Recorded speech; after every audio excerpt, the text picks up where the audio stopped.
This is Terry Riggs, UK tour guide to the rest of the world. And we've got an interesting and beautiful, intelligent, I don't even know how to explain this, Umar Johnson. How are you? Good, my brother. Glad to be here. Glad to be on Black Ice TV. Glad to be at African Liberation Day 2015.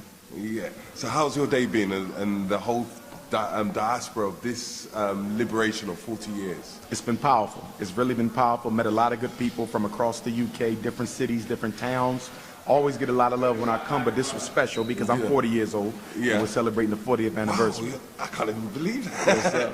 You look even younger than I thought. But what I was going to say, what do you think of the whole UK British movement that you've been seeing since you've been coming and going and all that kind of stuff? I like it. A lot of good energy. Yeah. A couple of constructive criticisms. Number one, I think the issues in the UK are the same as in the US. In the US. Number one, into organizational tribalism. I'm not seeing enough unity across organizational lines. Yeah. Not enough unity across ideological lines. That's number one. Yeah. Number two, lack of a solid economic foundation. Same thing in the States. We don't have the money to finance the institutions and systems that we need to put in place. You gotta have unity and you gotta have money. And those are the two things we're lacking on both sides of the water.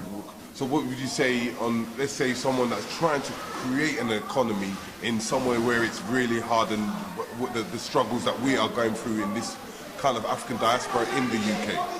How would you say what we should do?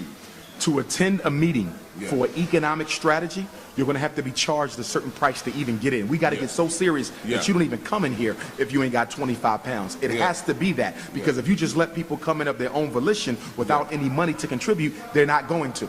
You don't even come through the door unless you've made the price of admission, which is a certain amount of money to the cost for you to even give your opinion. Because we love to give our opinion. Of course. Make them pay to give their opinion. Okay, so, you know, like for the young youths of today, and they want, because as I see all your developments of all the work that you're doing, and at the end of the day, it's all about the new generation, because we've got to that age where we've been taught and been programmed in a certain way. And then... And the third issue, not to cut you off, we don't have a sophisticated, respectable, transparent, intergenerational transfer of leadership protocol. In other words, you're the elder, I'm the youth, hypothetically. How are you going to transfer your information, your talent, your skill, your leadership to me to ensure that the movement goes on? We don't have that. We have elders who want to stay in control forever, never pass on the baton. So when they pass on and transition, the youth has to build the whole movement from scratch because nobody gave them a blueprint. Where's the blueprint? There isn't one. There ain't one. You see, and a lot of that is based on ego and control, something that black men need to work on a lot.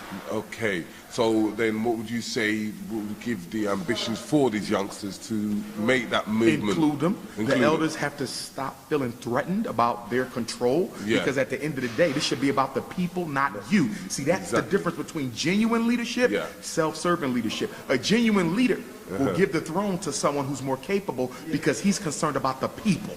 But when you're concerned about yourself, of course, you'll kill someone who's better than you because you don't want to lose the mantle. And you don't want them to come through. And that's why we need schools to train the leaders so they understand humility, so they understand righteousness. Because if you study our history, we've had a big issue with righteous, responsible leadership. Going from Malcolm X, Garvey, a lot of these leaders were betrayed by their inner circle. Righteous leadership, not just leadership. I don't care how much you know. I don't care how conscious you are.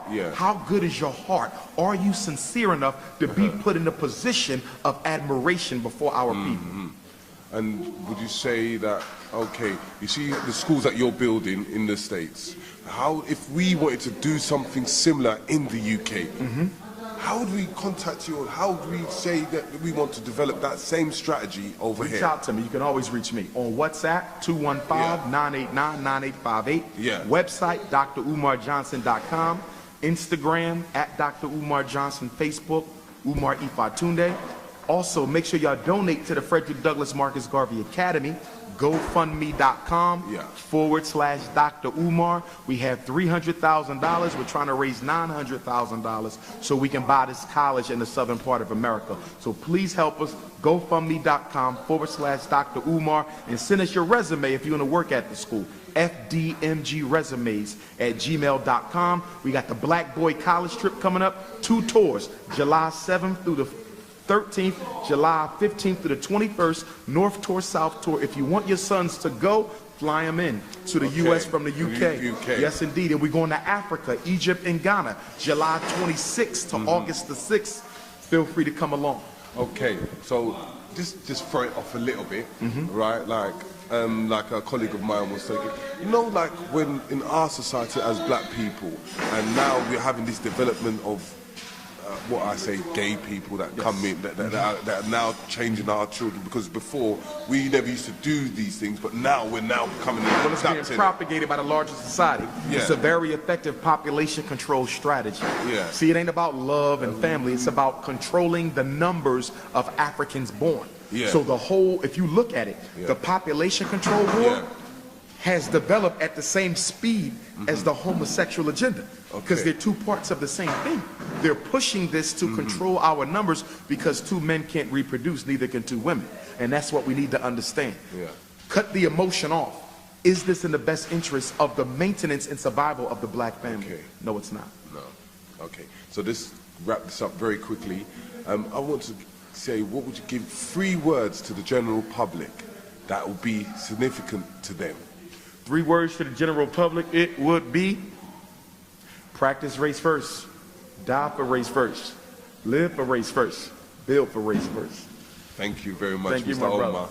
And nice talking to you, and we will see each other again. Indeed.